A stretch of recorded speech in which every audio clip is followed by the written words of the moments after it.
Change का लग है 4 4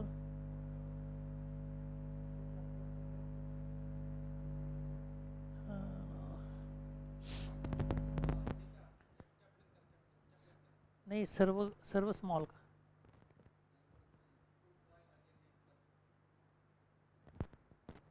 त्याला विचारा ना अमोलला चेंज केला का म्हणा काही नाही नाही पूर्ण कॅपिटल नाही सर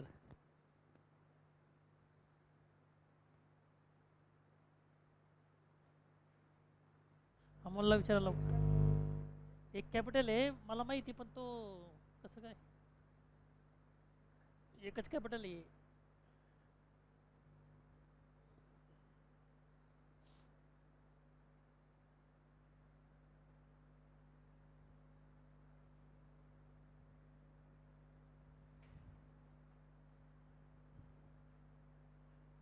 हे,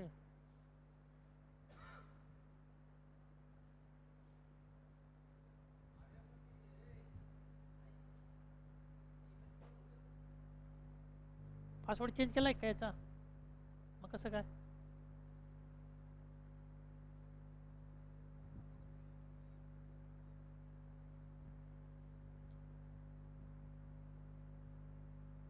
अरे बापरे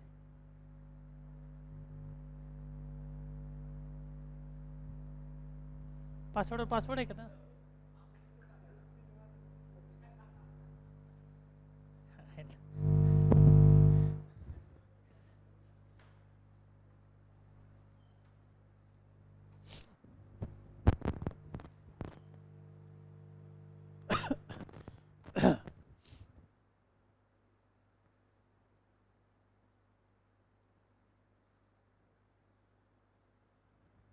Good evening to everybody. In the last lecture, we started discussed on different types of intellectual property theories, which is formulated by the different type of expert. So first we discuss on the natural rights theory, which is formulated by the expert, and what is the central idea of this theory we discussed in the last lectures. Basically this theory is formulated by or devoted by John Locke, and by the nature, by the birth, each and every human being have a right of life, or according to his life he will get something property, and it is also right, his right to protect different types of property which is owned by the human being, and that is why it is called the natural theory. And after that we discuss on the utilization theory. This theory is formulated by the Anthem, who is a economist, and according to him he focus on the utilization, and that is why he focus on the utilization in this theory.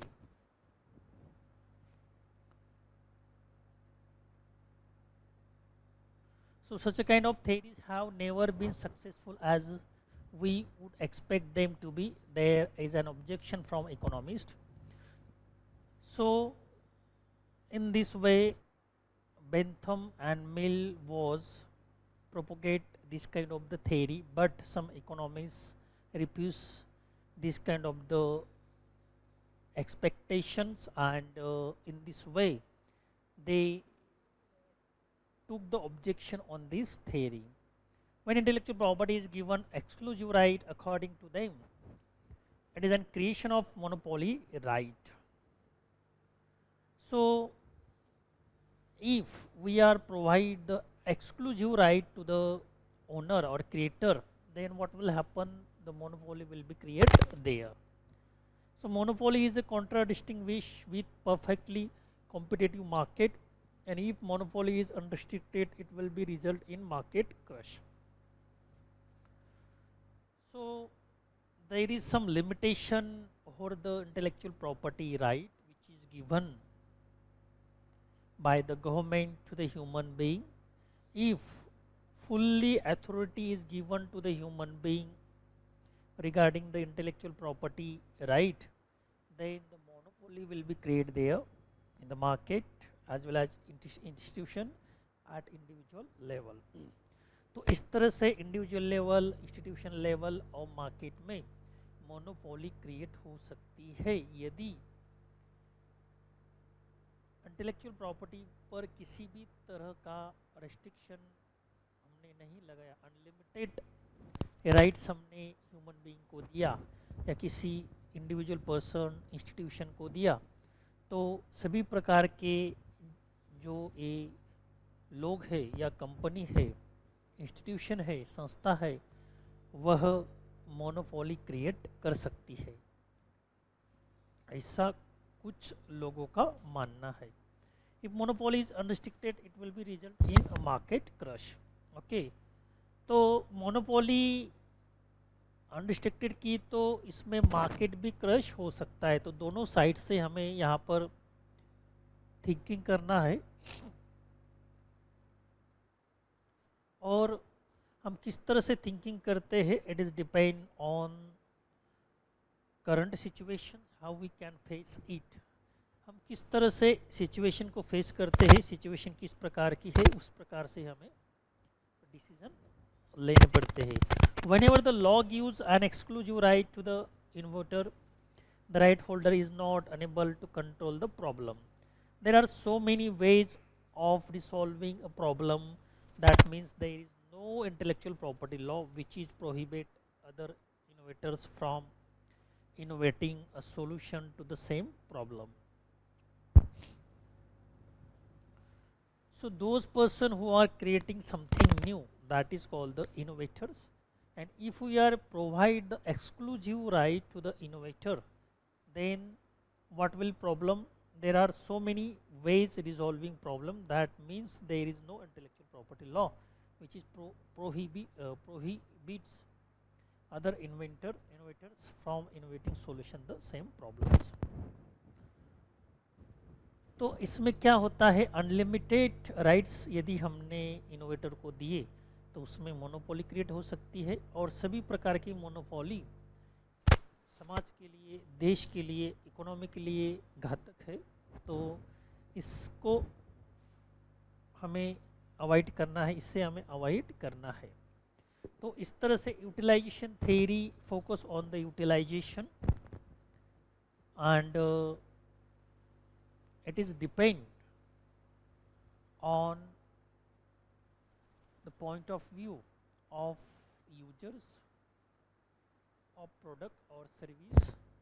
If the innovator have give the fully rights, then monopoly will create theirs and he exploit sometime the customer users theirs, and that's why this theory against the monopoly of creator or innovator. तो ये जो theory है innovator की monopoly के against है और जो भी प्रोडक्ट इनोवेटर, क्रिएटर, डिज़ाइनर के द्वारा इन्वेंट किया जाता है, डिस्कवर किया जाता है, यदि उस पर क्रिएटर की मोनोपोली क्रिएट होती है तो ये यूजर के लिए घातक है, कस्टमर के लिए घातक है. वह अच्छी तरह से उसका उपभोग नहीं कर सकते, उपभोक्ता के लिए घातक है, उसका उपभोग नहीं कर सकते या उसका कंज्यूम नहीं कर सकते, उसका यूज नहीं कर सकते, उसका यूटिलाइज नहीं कर सकते. तो इसके लिए हमें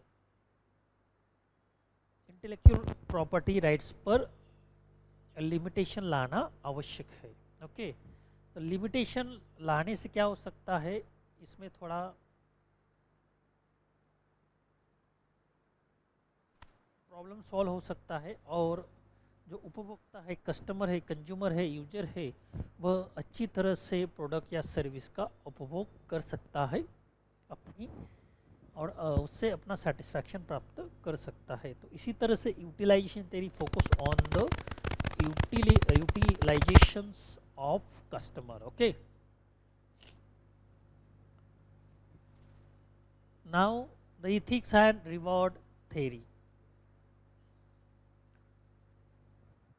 we are go through the flowchart, then you will understand the central idea of this theory. Central idea के माध्यम से ये हमें पता चलता है कि किस तरह से ये थेरीज काम करती है, किसने इस थेरी को इन्वेंट किया, उनकी सेंट्रल आइडिया क्या है और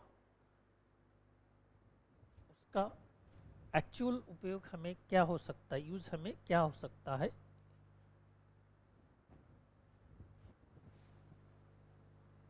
IPR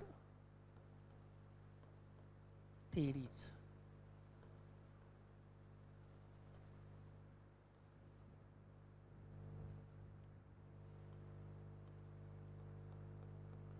नेचुरल थ्योरी पे हम बात करते हैं और नेचुरल थ्योरी पे हमने बात की है। ओके, तो इसमें ह्यूमन बीइंग को इम्पोर्टेंट दिया गया है, focus.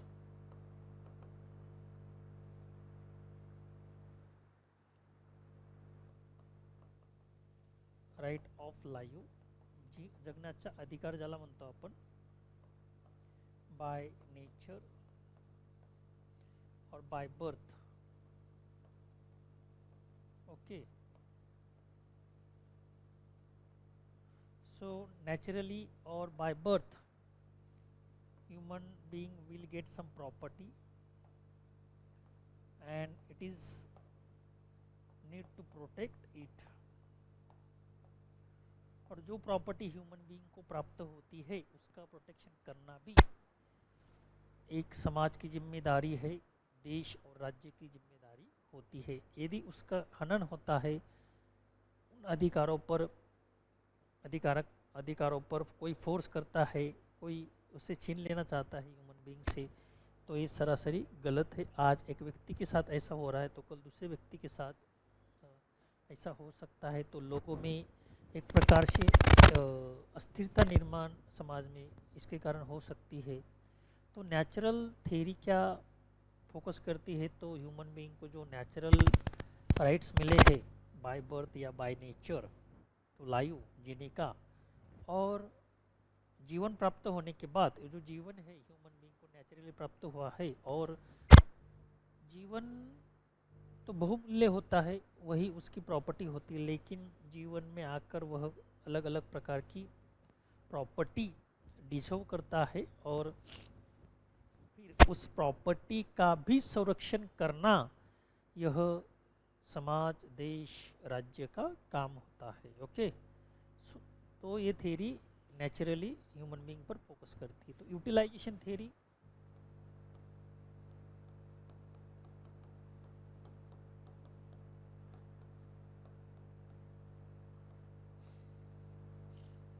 so utilization theory focus on the utilization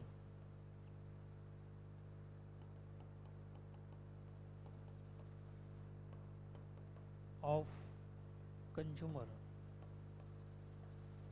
consumer यानी उपभोक्ता पर ये फोकस करती है। ओके, और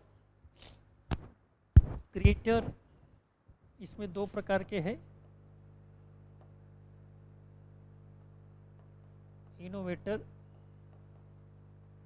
को ज़्यादा राइट देते उसकी मोनोपोली उसमें निर्माण हो सकती है। ओके, और customer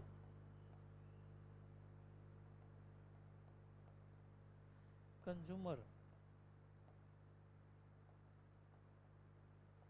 use the product. Okay, तो इन्वेंटर यानी कि इनोवेटर्स बोलो, आप इन्वेंटर बोलो, साइंटिस्ट बोलो, क्रिएटर बोलो, डिज़ाइनर बोलो, what ever it may be, उसको यदि ज़्यादा आपने राइट्स प्रदान की इंटेलेक्चुअल प्रॉपर्टी के द्वारा, तो उस प्रोडक्ट पर उसकी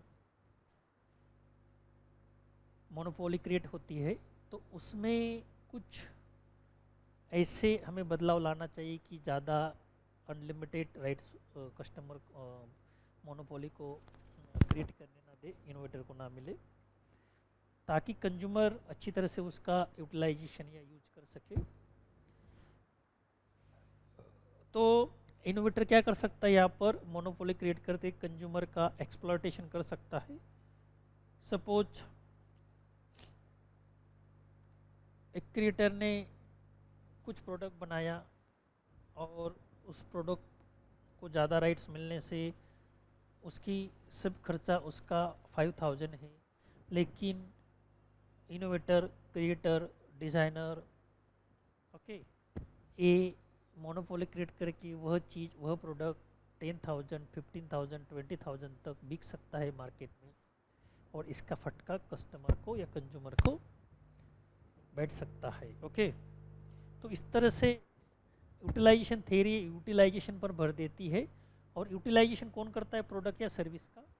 कस्टमर, कंज्यूमर, यूजर्स। ओके, तो इसमें यूजर, कस्टमर और कंज्यूमर का हित को प्राधान्य दिया गया है। ओके, इनोवेटर से ज़्यादा, क्रिएटर से ज़्यादा। ओके, और तीसरी जो थ्योरी है यहाँ पर बताई है,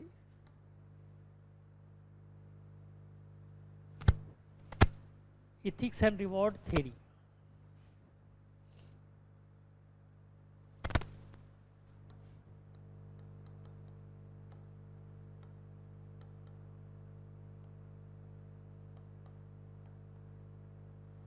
इथिक्स एंड रिवॉर्ड्स थ्योरी इसमें है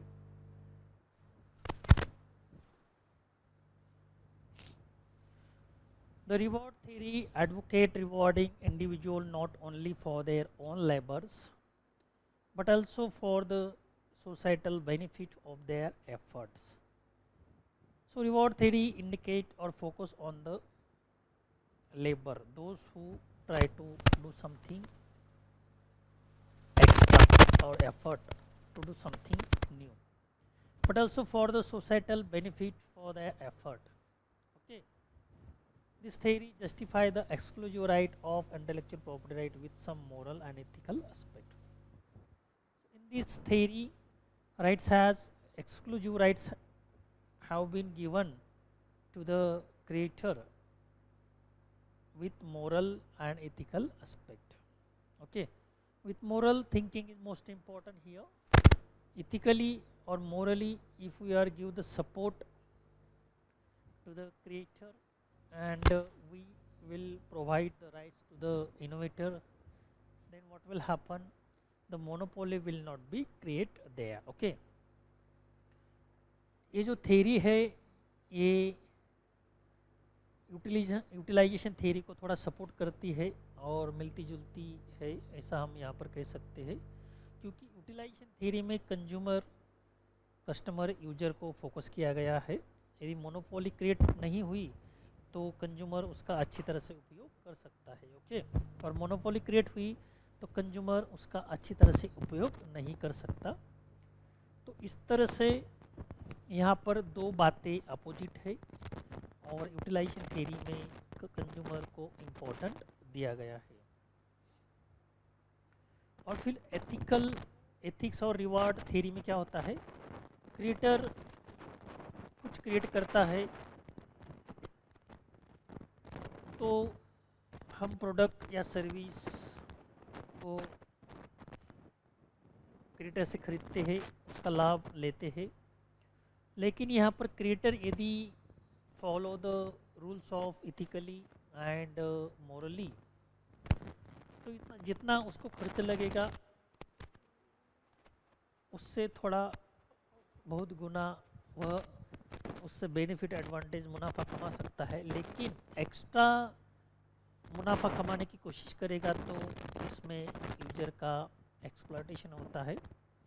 सपोज सभी प्रोडक्ट को, सभी खर्चा, सभी बजट एक प्रोडक्ट बनाने के लिए सपोज 100 रुपये लगते हैं, तो वह चीज़ अगर 120, 30, 40 और 50 में बिकता है मार्केट में एक प्रोडक्ट वाइज, तो ये इथिकली सही है, मोरली सही है, क्योंकि ज़्यादा नफ़ा कमाना ये it is against the theory of utilisation, ये यूटिलाइजेशन थ्योरी के अगेंस्ट होगा, क्योंकि यूजर को ज़्यादा प्रोडक्ट के बारे में या मैन्युफैक्चर के बारे में पता नहीं होता कि उसको कितना खर्चा लगा और कितना पैसा हमें बेनिफिट हो रहा है और कितना पैसा मालिक को जा रहा है। तो ये सभी कैलकुलेशन जो होता है कंपनी, क्रिएटर, इंस्टीट्यूशन या इंडिविजुअल क्रिएटर को पता होता है। तो फिर इथिकली और मोरली उस प्रोडक्ट की प्राइस कितनी होनी चाहिए, ये क्रिएटर यदि तय करता है तो इसका फ़ायदा कस्टमर को भी होता है। उसमें क्वालिटी क्वांटिटी अच्छी है लेकिन प्राइस बहुत ज़्यादा है तो कोई भी कस्टमर उसे खरीद नहीं पाता।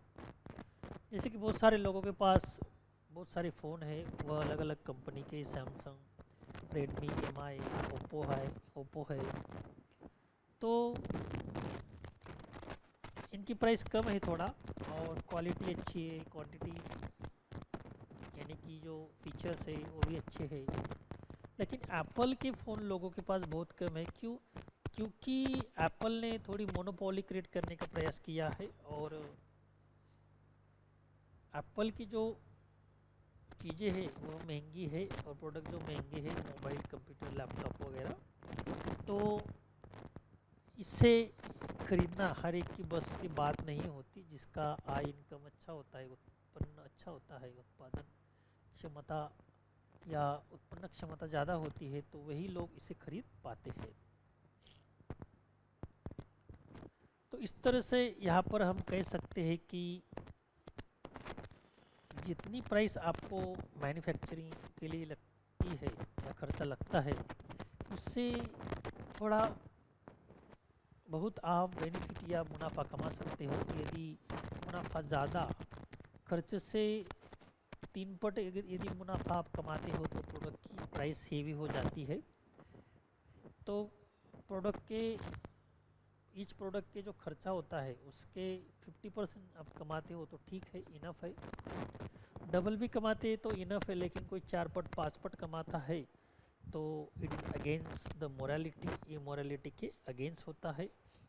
ओके, और वी शुड फॉलो इट। यदि creator, inventor, innovator, designer, scientist ये इथिकली फॉलो करता है तो प्रोडक्ट की प्राइस ज़्यादा बढ़ नहीं सकती और it is affordable also for the customer, he can purchase it and use it, consume it.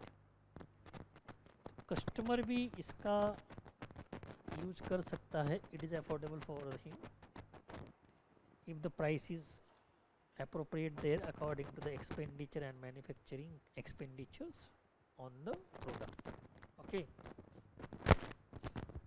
तो इस तरह से इथिक्स एंड रिवार्ड थ्योरी क्या फोकस करती है, इसमें दिया है labour on labour but also for the societal benefit of their efforts. इसमें सोशल बेनिफिट को महत्व दिया जाता है ध्यान इंडिविजुअल बेनिफिट। जब इंसान व्यक्ति खुद का विचार करता है तो वह स्वार्थी बन जाता है, सेल्फिश, फिर औरों का वह विचार नहीं करता मोरली और इथिकली। तो उसमें अलग अलग चीज़ें इसमें आ जाती है।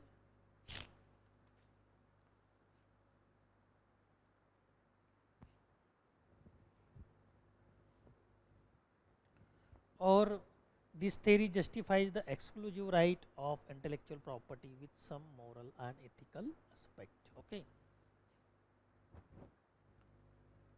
the reward theory advocates and rewarding individuals not only for their own labor but also for the societal benefit of their efforts. This theory justifies the exclusive right of intellectual property with some moral and ethical aspect. Okay, indeed, ethical require a fair and promotional contribution for the efforts that the create has made for the social utility. The exclusive right are an expressions of gratitude to an author for doing more than society expect for or feel that they are obliged to do.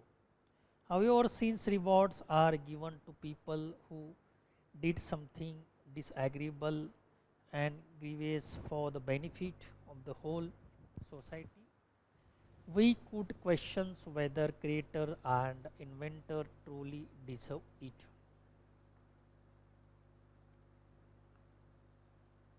Since the reward given to the people who did something disagreeable and grievous for the benefit for the whole society, we could question whether creators and inventor truly deserve it.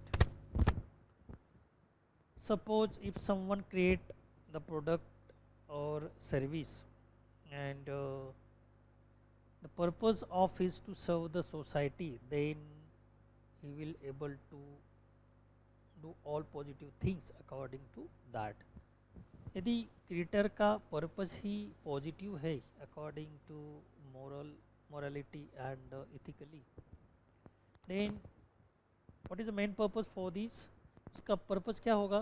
मुझे समाज की सेवा करनी है और product में हमारे द्वारा जो प्रोडक्ट किया गया है उसमें मोनोपोली यदि हमने की तो उसका समाज को लाभ नहीं हो सकता, तो उसमें थोड़ा कंसेशन वह देने का प्रयास करेगा।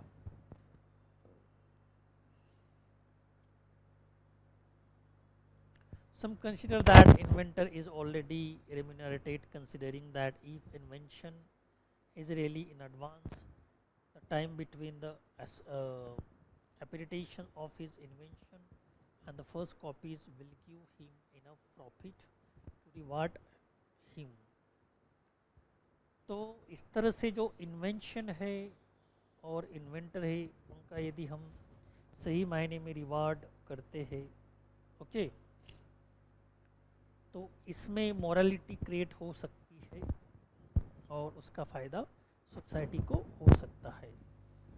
तो इस तरह से इथिक्स एंड मॉरलिटी थ्योरी में इथिक्स और मॉरलिटी को इम्पोर्टेंट दिया गया है of creators. This will benefit to the users और सोसाइटी, इसमें सोसाइटी का यूज होता है। Okay,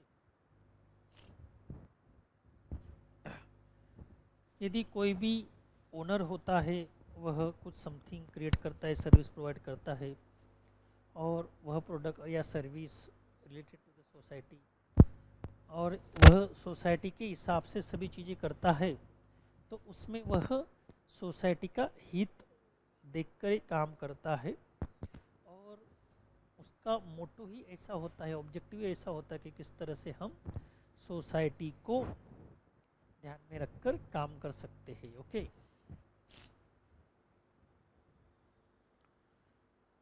the personhood theory, the fundamental premises of the personhood or personality theory is that for person to be able to develop fully and strive towards self-actualization is required that he has control over some elements of the external world.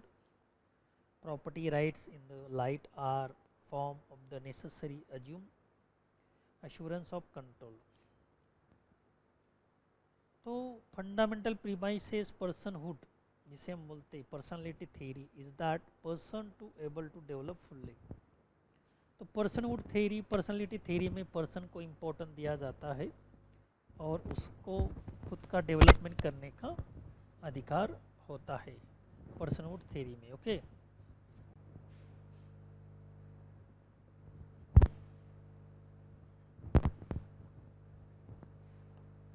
यहाँ पर इस theory में ethics and rewards focus of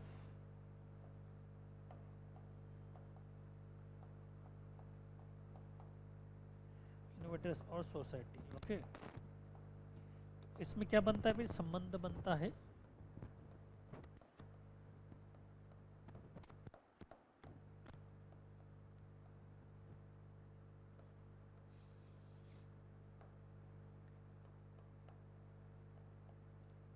person को importance दिया जाता है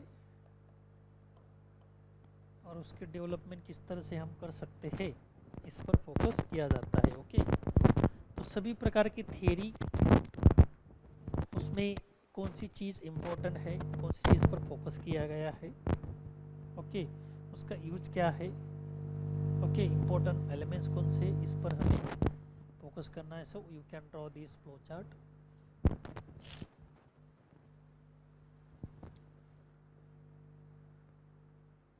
And strive towards self-actualization, it is required that he has control over some elements of the external world. Hello, hello.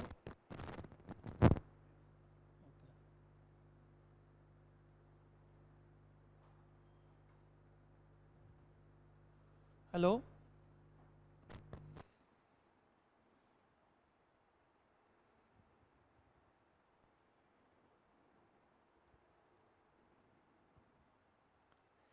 Hello. So we are talking about the different types of intellectual property theory which is written on the blackboard. तो हम यहाँ पर अलग अलग प्रकार की जो intellectual property theory होती है उस पर बातचीत कर रहे हैं और इसमें चार प्रकार की थ्योरीज यहाँ पर दी गई है. First one is natural theory. Natural theory human being is focus here in this theory. यहाँ पर ह्यूमन बीइंग को फोकस किया गया है और naturally by birth human being have got some rights to live. जिनेचा अधिकार म्हणजे जगण्याचा अधिकार प्रत्येकाला प्राप्त झालेला आहे आणि त्यानुसार या थेरीमध्ये जगण्याला महत्त्व दिलेलं आहे आणि ज्यावेळेस ह्यूमन बीइंगला जगण्याचा अधिकार प्राप्त होतो त्यावेळेस त्याला काही प्रॉपर्टी प्राप्त होते आणि त्या प्रॉपर्टी दोन प्रकारच्या असू शकतात. एक स्थावर जंगम मालमत्ता ज्याला आपण म्हणतो फिजिकल प्रॉपर्टी आणि एक इंटेलेक्चुअल प्रॉपर्टी. तर दोघं प्रकारच्या प्रॉपर्टीचा संरक्षण करण्याचा अधिकार ह्यूमन बीइंगला असतो आणि तो नॅचरली ह्यूमन बीइंगला प्राप्त झालेला असतो. त्यामुळे समाज आणि गव्हर्नमेंट यांच्यावर जबाबदारी असते प्रत्येक नागरिकाच्या प्रॉपर्टीची, मग ती इंटेलेक्चुअल प्रॉपर्टी असो किंवा फिजिकल प्रॉपर्टी असो. फिजिकल प्रॉपर्टी म्हणजे काय, याच्यामध्ये घर, गाडी, बंगला, कार वगैरे हे सर्व गोष्टींचा समावेश होतो. त्याला स्थावर मालमत्ता आपण असं म्हणतो. आणि intellectual property is related to the human being, internal property. तर दोघं प्रकारच्या प्रॉपर्टीचं संरक्षण करण्याचा अधिकार हा ह्यूमन बीइंगला असतो आणि कायद्याने हे संरक्षण ह्यूमन बीइंगला प्राप्त होतं आणि त्यामुळे इंटेलेक्चुअल प्रॉपर्टीचा रोल यामध्ये खूप महत्त्वाचा असतो. त्याच्यानंतर युटिलायझेशन थेअरीच्या बद्दल आपण या ठिकाणी चर्चा केली. तर युटिलायझेशन थेअरीमध्ये युटिलायझेशनवर भर देण्यात आलेला आहे आणि ज्या वेळेस युटिलायझेशन थेअरीवर भर देण्यात आलेला आहे याचा अर्थ कंझ्युमर, कस्टमर, युजर हे तिघं एकच नावाने आपण यांना म्हणजे तिघं नाव एकाच नावासाठी वापरतो आणि त्यांचा विचार या थेअरीमध्ये करण्यात आलेला आहे. जर त्यांनी योग्य प्रकारे वापर करावा प्रोडक्टचा किंवा सर्व्हिसचा तर त्यामध्ये इनोव्हेटर म्हणजे क्रिएटर जे असतात त्यांना जर कमी राईट्स दिले तर कंझ्युमर किंवा कस्टमर चांगल्या प्रकारे प्रोडक्टचा वापर करू शकतात. परंतु अवास्तव अधिकार जर इनोव्हेटर किंवा क्रिएटरला दिले म्हणजे कंपनी, प्रोडक्ट वगैरे हे सर्व आले त्याच्यामध्ये, तर मात्र त्यांची त्या ठिकाणी मोनोपॉली क्रिएट होऊ शकते, एकाधिकारशाही निर्माण होऊ शकते आणि याचा फटका मग कस्टमरला बसू शकतो. तर युटिलायझेशन थेअरीमध्ये काय सांगितलेलं आहे, युटिलायझेशनवर भर दिलेला आहे म्हणजे या थेअरीमध्ये कंझ्युमर, कस्टमर आणि युजरला स्थान दिलेलं आहे. त्याच्यानंतर ethical reward theory. Ethical reward theory म्हणजे याच्यामध्ये reward by giving some prize to the creator and if he will follow the some rules and regulation ethically or socially, then what will happen when he will create something the purpose to get the benefit of the society. तो काही निर्माण करेल, काही product create करेल तर त्याचा फायदा हा समाजाला झाला पाहिजे, हा त्याचा मागचा हेतू असेल आणि त्यामुळे यामध्ये सोसायटीला प्राधान्य दिलेलं आहे, समाजाला प्राधान्य दिलेलं आहे. ओके. तर अशा पद्धतीने तीन थेअरांचा अभ्यास आपण या ठिकाणी केला आणि चौथी जी थेअरी आहे या ठिकाणी सांगितलेली पर्सनहूड थेअरी, ज्यामध्ये पर्सन म्हणजे व्यक्ती किंवा पर्सनॅलिटी, व्यक्तिमत्व विकासाला प्राधान्य दिलेलं आहे. तर इंटेलेक्चुअल प्रॉपर्टीच्या माध्यमातून व्यक्तीचा विकास कशा प्रकारे होऊ शकतो. ओके. तर जसं आपण म्हटलं की दोन प्रकारच्या प्रॉपर्टी असतात या ठिकाणी, याच्या अगोदर आपण चर्चा केलेली आहे. तर इंटेलेक्चुअल प्रॉपर्टी ज्याला आपण म्हणतो इंटेलेक्चुअल प्रॉपर्टी IP आणि फिजिकल प्रॉपर्टी. ओके. तर फिजिकल प्रॉपर्टीमध्ये जसं आपण सांगितलं की स्थावर जंगम मालमत्ता म्हणजे we can see, we can touch it, we can move it anywhere, we can sell it, we can buy it. Okay. That is called the physical property, right. त्याच्यामध्ये घर, गाडी, कार, बंगला इत्यादी वस्तू येतात. जमीन, जुमला या प्रॉपर्टीचा समावेश होतो. प्रत्येक व्यक्तीजवळ ही कमी अधिक प्रमाणात असते आणि त्याच्यावरून व्यक्तीचं स्थान समाजात निर्माण होत असतं किंवा ठरत असतं दर्जा. तो व्यक्ती श्रीमंत आहे किंवा मध्यमवर्गीय आहे किंवा गरीब आहे. ओके. आणि इंटेलेक्च्युअल प्रॉपर्टी म्हणजे काय, तर वेगवेगळ्या प्रकारचे जे स्किल, कलागुण व्यक्तीच्या अंगी असतात त्याच्या माध्यमातून इंटेलेक्च्युअल प्रॉपर्टी आपण क्रिएट करू शकतो. सपोज एखाद्या व्यक्तीला लिखाणाचा किंवा लिहिण्याचा छंद आहे किंवा त्याच्यामध्ये ती कला आहे, तर तो त्या माध्यमातून कथा लिहू शकतो, फिल्म स्टोरी लिहू शकतो आणि त्याच्या माध्यमातून पैसे कमवू शकतो. आणि जे तो काही क्रिएट करतो, कविता ज्याला आपण कादंबरी म्हणतो, कविता म्हणतो किंवा ड्रामा म्हणतो, सॉन्ग म्हणतो, लिरिक्स म्हणतो, तर त्याच्यावर त्याचा अधिकार असतो इंटेलेक्च्युअल प्रॉपर्टी राईटनुसार. आणि त्या माध्यमातून त्याचा व्यक्तिमत्व विकास तर होतोच, पण त्याच्या माध्यमातून तो अर्निंगसुद्धा करू शकतो. आणि दोघं प्रॉपर्टीच्या माध्यमातून व्यक्ती आपला विकास करू शकतो, अंतर्बाह्य ज्याला आपण म्हणतो. आणि पर्सनहूड जी थेरी आहे, पर्सनॅलिटी थेरी ज्याला आपण म्हणतो, ती पर्सनला फोकस करते आणि पर्सनचा विकास कशा प्रकारे होईल याच्यावरती भर देते.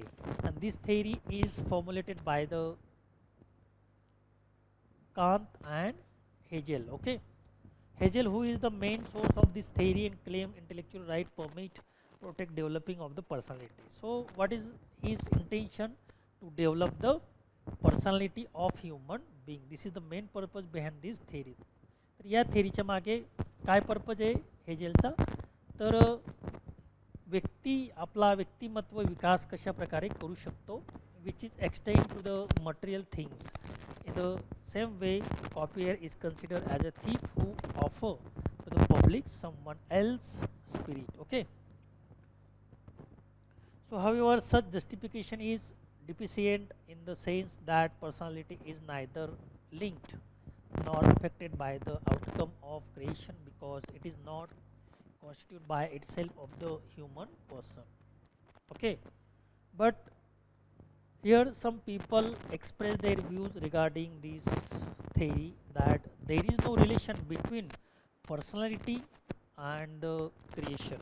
Okay, but what this theory tell us that there is a relation between the creation and personality. Okay, तर हेजेलच्या मते किंवा पर्सनहूड किंवा पर्सनॅलिटी थेरीच्या मते क्रिएशन आणि पर्सनॅलिटीचा डायरेक्ट संबंध आहे, ही थेरी स्पष्ट करते. कारण आपल्यामध्ये वेगवेगळ्या प्रकारचे जे स्किल असतील तर निश्चितच आपला व्यक्तिमत्व विकास होण्यामध्ये त्याचा मोलाचा वाटा असतो किंवा आपल्याला त्याची मदत होते. तुम्ही वेगवेगळ्या प्रकारचे कलाकार पाहत असतील, काही फिल्मसृष्टीमध्ये काही सिनेसृष्टीमध्ये आहेत, तर ते आपल्या स्किलच्या बेसवरती फार मोठ्या प्रमाणावरती पॅकेज कमवतात, इन्कम कमवतात आणि मग त्यांचा आर्थिक विकास हा परिपूर्ण होतो. आणि आर्थिक विकास समाजामध्ये होत असताना त्यांचा शारीरिक, मानसिक, भौतिक विकाससुद्धा चांगल्या प्रकारे होत असतो आणि ते अजून आपल्या कलागुणांना वाव देत असतात, स्कोप मिळत असतो, त्यांना तेवढा वेळ पुरेसा मिळतो. ओके, परंतु एखाद्या व्यक्तीला कमी उत्पन्न प्राप्त होत असेल due to the lack of skill आणि त्यामुळे त्याचा बराचसा टाईम, एनर्जी अर्निंगमध्ये जातो आणि त्याचा व्यक्तिमत्व विकास करण्यासाठी त्याला जास्त वेळ प्राप्त होत नाही. तो नेहमी स्ट्रगल करत राहतो, धावपळ करत राहतो. तर हा फरक एक या उदाहरणाच्या माध्यमातून आपण या ठिकाणी स्पष्ट करू शकतो की क्रिएशन म्हणजे क्रिएटिव्हिटी, इंटेलेक्च्युअल प्रॉपर्टीचा संबंध पर्सनॅलिटीशी असतो हे आपल्याला या ठिकाणी सिद्ध करता येऊ शकतं. ओके, परंतु काही एक्सपर्टच्या मते there is no relation between the personality and creation. Okay, when the creation is done, the work is independent from its creator but depend on the public. As a matter of fact, the work obtains substance only because others decided attach importance to it. The work is independent from its creator but dependent on the public. So here some expert express their views. तर काही एक्सपर्टने त्यांचं मत व्यक्त केलेलं आहे. व्यक्तिमत्व विकास जो काही असतो तो समाजाशी संबंधित असतो. समाजामध्ये त्याची जडणघडण होत असते. ज्यावेळेस आपण समाजात वावरतो, समाजात आपलं जीवन व्यतीत करतो, तर समाजाचा वाटा हा आपल्या व्यक्तिमत्व विकासामध्ये असतो असं तज्ज्ञांचं मत आहे. आणि क्रिएशन जी काही ही बाब आहे सेल्फ डिपेंडंट आहे, इंडिपेंडंट आहे, त्याचा आपल्या व्यक्तिमत्वावर काही एक परिणाम होत नाही असं जाणकारांचं मत आहे. म्हणून त्यांनी या थेरीच्या अगेन्स्ट आपलं मत व्यक्त केलेलं आहे किंवा विरोधात आपलं मत व्यक्त केलेलं आहे. The personality theory is describe by Fisher justifying property rights only when they would promote human flourishing by protecting or fostering fundamental human needs or interests. Such needs, interests, or include. Personality theory is describe by Fisher ने describe केलेले आहे. त्याच्यासाठी त्यांनी justification दिले. Property rights when they would promote human flourishing. Property right जर आपण ह्युमनला दिले तर त्यामध्ये ह्युमनचा विकास होतो असं त्याचं म्हणणं आहे. प्रोटेक्टिंग और फॉस्टरिंग फंडामेंटल ह्युमन नीड्स और इंटरेस्ट. आणि त्यामध्ये आपण वेगवेगळ्या प्रकारच्या नीड्स आहेत, ह्युमन नीड्स आणि इंटरेस्ट आहेत, त्यांना आपण एक प्रकारे प्रोटेक्शन दिलं पाहिजे. त्यामध्ये कोणत्या नीड्सचा समावेश होतो? Privacy, individual self realization, identity, benevolence and these needs have been identify the Fisher himself. Okay. तर या गोष्टींचा विकास होणं त्यासाठी आवश्यक आहे. प्रायव्हसी, प्रत्येकाला प्रायव्हसी असते. Individual self realisation. ओके. तर या गोष्टी आपल्या व्यक्तिमत्व विकासासाठी महत्त्वाच्या असतात असं फिशर म्हणतो.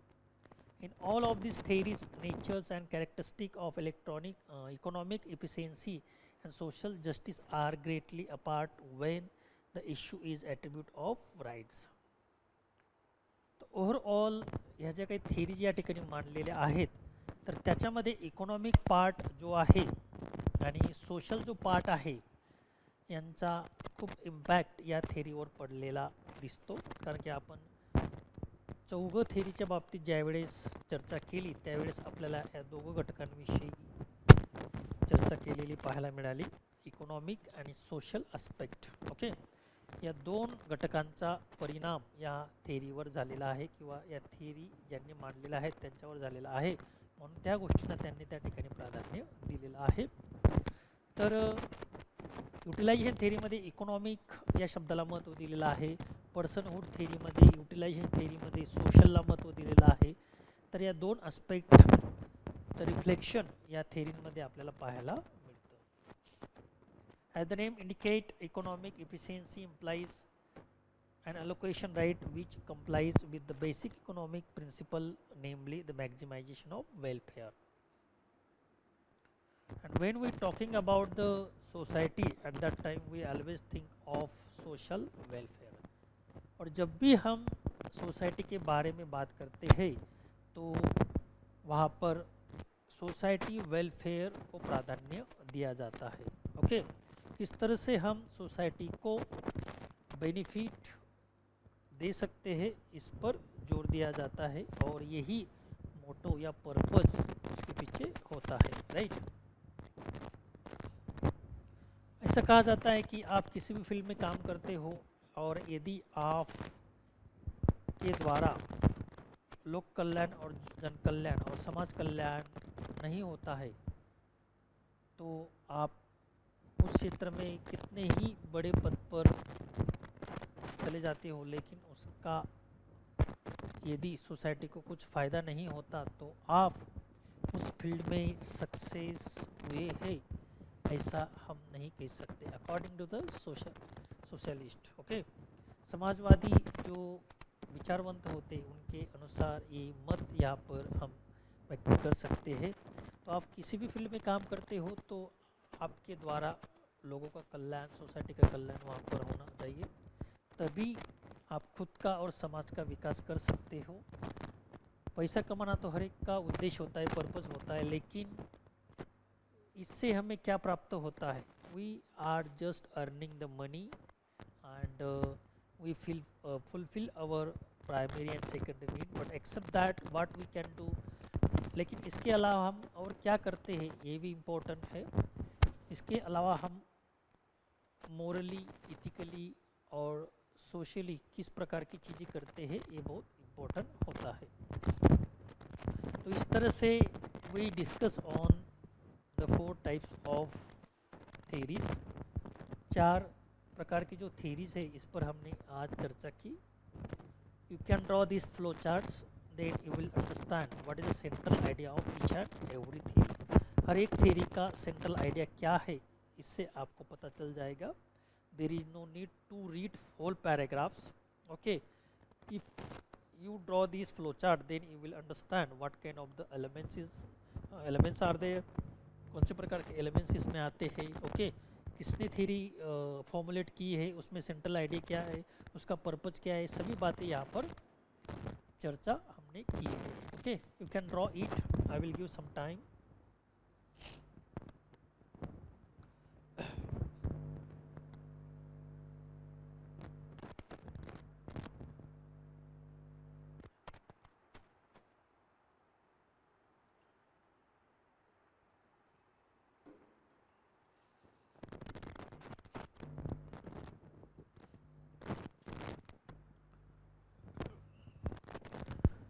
So after finish the different types of intellectual property theories, now we are going to discuss need of intellectual property right. So at the beginning of this lecture, when we started this topic, at that time I have told that why the intellectual property right, what is the need of intellectual property right। Intellectual property right की क्यों need होती है, okay. कि जैसे natural theory में हमने देखा कि by birth, by nature, each and every human being has got some property and by the nature, by the birth, every human being have a right to protect it. तो हर एक व्यक्ति को intellectual property प्राप्त हुई है। जैसे कि हर एक व्यक्ति में अलग अलग प्रकार की कला है, कला गुण है, स्किल है, तो उसके बेस पर वे इंटेलेक्चुअल प्रॉपर्टी क्रिएट करते हैं। कोई पेंटिंग करता है, कोई डिज़ाइन करता है, कोई इन्वेंशन करता है, ओके। कोई फिल्म मेकिंग करता है, कोई वीडियो बनाता है, कोई पोएम लिखता है, कोई नावल लिखता है, कोई ड्रामा लिखता है। तो ये सभी प्रकार की जो अलग अलग प्रोफेशन के द्वारा इंटेलेक्चुअल प्रॉपर्टी क्रिएट की जाती है, तो उसका प्रोटेक्शन करना और उस पर उसका अधिकार होता है बाय बर्थ। और there is no need to register anywhere because he knows already that this is mine. तो उसको खुद को ये पता होता है कि ये मेरी चीज़ है, मेरी प्रॉपर्टी है, तो उसका कोई हनन नहीं कर सकता, उससे उसे कोई छीन नहीं सकता। तो इसके लिए उसको रजिस्टर करने की आवश्यकता नहीं है। लेकिन कोई उसका रजिस्ट्रेशन करता है एविडेंस के लिए तो वो कर सकता है, क्योंकि यदि उसकी प्रॉपर्टी का किसी ने गलत इस्तेमाल किया, कमर्शियल यूज किया, तो वो उसके अगेंस्ट क्लेम कर सकता है, केस रजिस्टर, EFI रजिस्टर करवा सकता है अंडर दिस एक्ट और राइट ही कैन क्लेम, वो क्लेम कर सकता है। और एविडेंस के रूप में ये रजिस्ट्रेशन उसको वहाँ पर दिखाना पड़ता है और उसको फिर जज मिलता है। तो ये किस प्रकार से हम इंटेलेक्चुअल प्रॉपर्टी का रजिस्ट्रेशन कर सकते हैं, ये इसके बारे में भी हमने लाइव एग्जांपल देखा था। By visiting the copyright office, by visiting the patent office, by visiting the design trademark वगैरह, यहाँ जाकर आप ऑनलाइन इसका रजिस्ट्रेशन करवा सकते हैं, राइट। तो हमारी प्रॉपर्टी का संरक्षण करने के लिए प्रॉपर्टी 2 प्रकार की होती है, जैसे कि हमने देखा उसमें फिजिकल प्रॉपर्टी होती है और इंटेलेक्चुअल प्रॉपर्टी होती है। फिजिकल प्रॉपर्टी के संरक्षण के लिए गवर्नमेंट ने रूल्स बनाए हैं। हम संपत्तीचा अधिकार ज्याला म्हणतो आपण, तो प्रत्येकाला असतो. ती स्थावर मालमत्ता असली तरी ती संपत्ती आपली असते, परंतु जी इंटेलेक्च्युअल प्रॉपर्टी असते, बौद्धिक संपदा ज्याला म्हणतो, त्याच्यावरही आपला अधिकार असतो आणि ती संरक्षण करण्याचा प्रत्येकाला अधिकार असतो. That is why to protect the intellectual property the rights of intellectual property rights play important role there. तो इसमें इंटेलेक्चुअल प्रॉपर्टी राइट की महत्वपूर्ण भूमिका होती है, to protect the intellectual property right.